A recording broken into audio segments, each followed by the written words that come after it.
आज हम आप लोगों को वॉइस यानी वाच जो 10th और 12th दोनों के लिए बहुत ही आवश्यक है और हम आप लोगों को ऑप्शन वाइज आज सोल्व करने का तरीका बताने जा रहे हैं। ऑप्शन से हम कैसे पकड़ेंगे, मेरा ए ऑप्शन होगा, बी होगा, सी होगा या डी होगा। इस तरह से हम आज ऑप्शन को सेलेक्ट करने के लिए मुख्यतः वॉइस में भी इन मुख्य बिंदुओं पर फर्स्ट नंबर, सेकंड, थर्ड और फोर्थ इन 4 नियमों को देखेंगे। इनसे हमारा तकरीबन 90% हमारा वॉइस का क्वेश्चन सॉल्व हो जाएगा।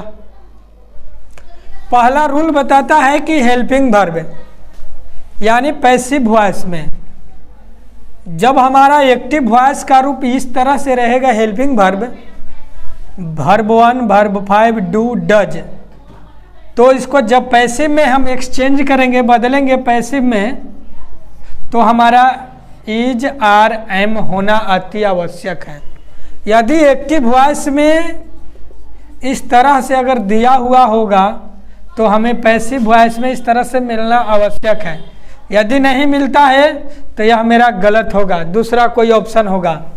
इज, आर, एम के साथ में वर्ब का चौथा रूप, वर्ब का चौथा रूप होगा तो हम पैसिव वॉइस में क्या देखेंगे कि इज, आर, एम इन तीनों में से कोई ना कोई होना जरूरी है और इसके बाद जस्ट लगले ही बीइंग का प्रयोग होना अति आवश्यक है।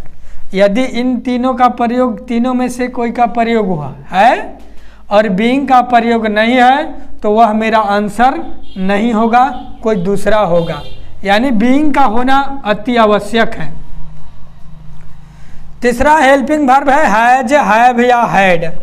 ऐसा कोई भी मिले तो हमारा पैसिव वॉइस में इन्हीं तीनों में से कोई रहेगा और उसके बाद में यानी डॉट डॉट के बाद बिन दिया हुआ है, इसके बाद बिन का प्रयोग होना जरूरी है। जैसे हैज बिन होगा या हैव बिन होगा या हैड बिन होगा। ये ऐसा रूप मैंने संक्षेप में निकाला कि हैज, हैव के, हैड के बाद में बिन का होना अति आवश्यक है। नेक्स्ट देख रहे हैं कि वर्ब दूसरा रूप या डिड हो। वर्ब का दूसरा रूप या डिड का प्रयोग यदि एक्टिव वॉइस में किया गया है तो उसको पैसिव वॉइस में जैसे ही बदलेंगे तो हमारा हेल्पिंग वर्ब वाज, वेयर अति आवश्यक है। यदि वाज, वेयर नहीं होगा तो मेरा वह ऑप्शन जो हो जाएगा गलत हो जाएगा। वाज और वेयर के साथ में यदि V4 हो एक्टिव वॉइस में, ये सभी एक्टिव वॉइस के हैं, जितने भी हैं एक्टिव वॉइस के हैं, तो वाज, वेयर के बाद में वर्ब का चौथा रूप का प्रयोग हो तो हम वाज, वेयर में से कोई एक का सिलेक्शन करेंगे सब्जेक्ट के अनुसार और उसके बाद जस्ट बीइंग का होना अति आवश्यक है। यदि बीइंग नहीं होता है तो मेरा जो है प्रश्न का उत्तर गलत होगा। Shall, will, can, could, should, would, may, might, ought to, need, dare, ये सभी जो है हमारा मोडाल्स हैं और जैसे ही मोडाल्स का प्रयोग हमारा एक्टिव वॉइस में होता है तो हम उसको पैसिव में जैसे ही प्रयोग करते हैं तो वही मोडाल्स रहते हैं, वही मोडाल्स रहते हैं या कुछ चेंज हो जाते हैं। जैसे आई के साथ है शैल लग जाएगा, विल, ही के साथ है विल लग जाएगा, जबकि क्वेश्चन में हो सकता है कि विल हो और आंसर में हमें शैल लिखना हो, तो मोडाल्स वही है। सब्जेक्ट के अनुसार शैल और विल चेंज होते हैं लेकिन can, could, should, would, may, might, ought to जितने भी मोडाल्स हैं ये सभी किसी भी सब्जेक्ट के साथ में नहीं बदलते हैं, वो हमेशा सभी सब्जेक्ट के साथ में जिस तरह से कैन लगता है, शुड लगेगा, वुड लगेगा, माइट लगेगा, मे लगेगा। ऐसा नहीं है कि ही के साथ है शुड का प्रयोग नहीं होगा। शुड एक अलग जो है से कि मोडाल्स ही है, तो मोडाल्स के साथ केवल बी लगा देंगे, मोडाल्स के बाद केवल बी लगा देंगे। अगर मोडाल्स का प्रयोग हो तो हम केवल आंसर में पैसिव वॉइस में मोडाल्स के बाद बी देखना अति आवश्यक समझेंगे। यदि मोडाल्स के बाद बी ना हो तो मेरा जो है से कि क्वेश्चन वह का आंसर जो है गलत हो जाएगा। नेक्स्ट है दूसरा, V4 यदि क्वेश्चन में रहते, हेल्पिंग वर्ब के बाद की बात है, यदि V4 रहता है तो हम उसको बीइंग हमारा आंसर में होना अति आवश्यक है, अति आवश्यक है। V4 हो क्वेश्चन में एक्टिव वॉइस में तो पैसिव वॉइस में मेरा जो है से कि बीइंग होना अति आवश्यक। हाँ, पैसिव वॉइस में वर्ब का तीसरा रूप होना आवश्यक है। यदि नहीं होगा तो वह हमारा आंसर नहीं होगा।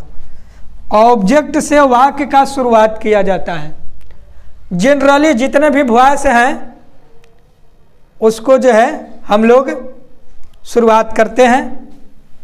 अब यहाँ पर देखते हैं, मेरा क्वेश्चन है the book will be read my me. The book will be read by me. सबसे पहले ध्यान देंगे कि यह एक्टिव है या पैसिव है, एक्टिव है या पैसिव है, ध्यान देंगे।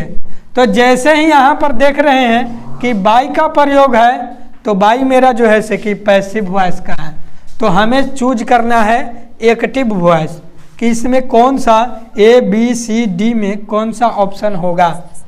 तो पैसिव में बना हुआ है, ये पैसिव में है, पैसिव में है तो हम एक्टिव में चुनेंगे। सबसे पहले हम हेल्पिंग वर्ब को लेंगे, विल बी, विल बी है, किसका विल बी होता है, ध्यान देंगे, विल बी, बी का प्रयोग यहाँ पर है, बी का प्रयोग यहाँ पर है, तो बी का प्रयोग है तो सैल विल का ही विल बी होगा। तो सबसे क्वेश्चन में हम पहले खोजेंगे कि सैल या विल इसमें है कहाँ, ये दोनों में से कोई है कहाँ। इसमें देख रहे कि मस्ट है तो नहीं होगा, इसमें देख रहे कि शुड है, नहीं होगा, इसमें देख रहे कि सैल है और इसमें सैल भी है। ये दो क्वेश्चन देख रहे हैं तो सैल भी जो देख रहे हैं तो सैल भी कभी विल भी में नहीं बदलता है, केवल सैल चाहिए या विल चाहिए, सैल चाहिए या विल चाहिए।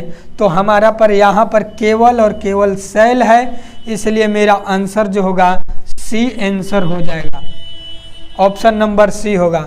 यहाँ पर दूसरा देख रहे हैं, Kamal had broken his leg, Kamal had broken his leg, Kamal अपने पैर को तोड़ चुकी है या तोड़ ली है ना। ध्यान देना है कि सबसे पहले मेरा ये जो है एक्टिव वॉइस है या पैसिव वॉइस है पहचानेंगे। तो यहाँ पर देख रहे हैं कि बाई का कोई प्रयोग नहीं है, हैड है तो हैड के साथ है बिन लगता, हैड के साथ यदि बिन का प्रयोग होता तो ये मेरा पैसिव वॉइस होता, लेकिन यहाँ पर मेरा एक्टिव है, एक्टिव है तो हैड को चेंज करेंगे। हैड को मैंने देखा है कि हैड के साथ में बिन का प्रयोग, तो बिन वाला ऑप्शन इसमें पकड़ेंगे। बिन वाला ऑप्शन मेरा एक यहाँ पर है और एक यहाँ पर है, यानी ए और सी में है, बी और डी में नहीं है, तो बी रॉन्ग हो गया, डी भी रॉन्ग हो गया। लेकिन अब हैड के साथ है बिन चाहिए, हैड के साथ में बिन चाहिए, तो हैड के साथ में बिन ये है, इसका आंसर हो गया सी, इसका भी आंसर सी हो गया। यहीं पर हम आप लोगों को समझाना चाहेंगे कि इस